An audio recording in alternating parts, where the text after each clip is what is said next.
জাগ্রত করা, মানুষের ভিতরে যে একটা মানবতা আছে, মানবতাকে জাগ্রত করা। আমরা সবাই ডাক্তার হতে চাই, ইঞ্জিনিয়ার হতে চাই,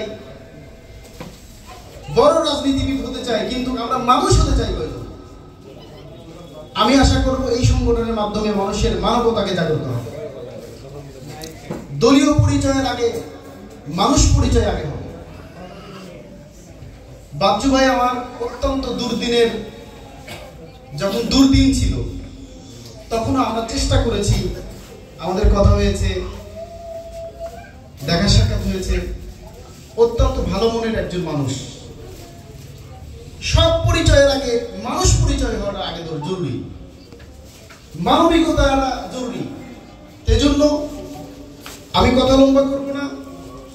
এই সম্মিলিত প্রয়াসের মাধ্যমে আমাদের মানবতাকে জাগ্রত হোক, মানবিকতাকে ছড়িয়ে পড়ুক, শুধু সিরাজগঞ্জের গণ্ডির মধ্যে না থেকে সারা বাংলাদেশে ন্যাশনালিটি ভাবে ছড়ায় পড়ুক। এই উদারত আহ্বান এবং এই প্রত্যাশা করে আমার সংক্ষিপ্ত কথা শেষ করছি। সবার প্রতি দোয়া এবং ভালোবাসা রইল। আসসালামু আলাইকুম রহমতুল্লাহ।